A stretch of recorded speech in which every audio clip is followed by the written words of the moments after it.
Mga katrops, welcome back ulit kayo sa aking channel Sports React PH at ngayon na ay pag-uusapan natin ang balitang gusto nga daw ni Donovan Mitchell na magaya si LeBron James.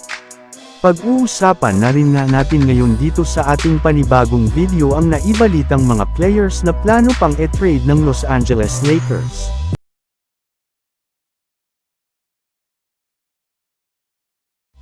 Kahit man nga sobrang naging dikit ang naging bakbakan ng Cavaliers at OKC Thunder simula umpisa hanggang sa pagtatapos ay nagawa pa rin dito ng Cavs na makapag-pull away sa huling mga minuto ng fourth quarter sa pamumuno ni Jarrett Allen na nagtala ng 25 points at 11 rebounds.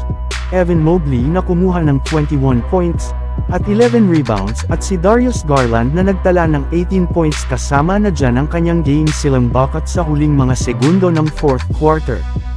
Habang ang kanilang superstar naman na si Donovan Mitchell ay nakagawa lamang ng 11 points, 6 rebounds at 4 assists matapos siya ditong mag-struggle ng gusto sa pagkakaroon lamang nito ng 4 out of 16 shooting. Pero baliwala rin naman nga ito sa kanya dahil ang mas mahalaga pa rin ay ang pagkapanalo ng kanilang team ngayong araw. Hanggat nananalo nga ang Cavaliers ay masaya na nga po siya dito. Pero hindi lang naman nga panalo at record sa regular season ang balak nilang gawin dahil ang main goal nga daw ni Donovan Mitchell ngayon ay gayahin ang ginawa noon ni LeBron James na makapagbigay ng kampyonato sa Cleveland Cavaliers.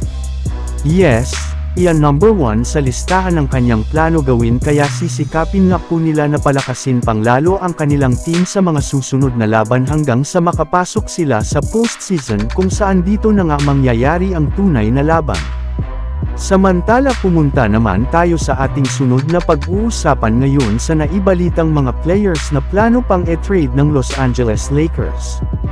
Ibinalita na nga mga katrops ng NBA insider na si Jovan Buha na ang huling plano nga daw ng Lakers ngayong season ay kumuha ng bagong center sa loob ng trade market. Marami rin naman nga ditong mga magagaling na big man na available at maaari nila na makuha bago ang deadline.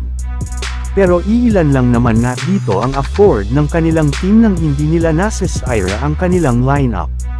Yes, kahit gaano man na-excited ang Lakers na kumuha ng bagong center na itatandem nila kay Anthony Davis, limitado lamang nga ang kanilang mga players at assets na plano nilang e-trade kagaya na lang nina Jackson Hayes, Gabe Vincent, Jalen Hood-Schifino at ang kanilang 3 future first round pick.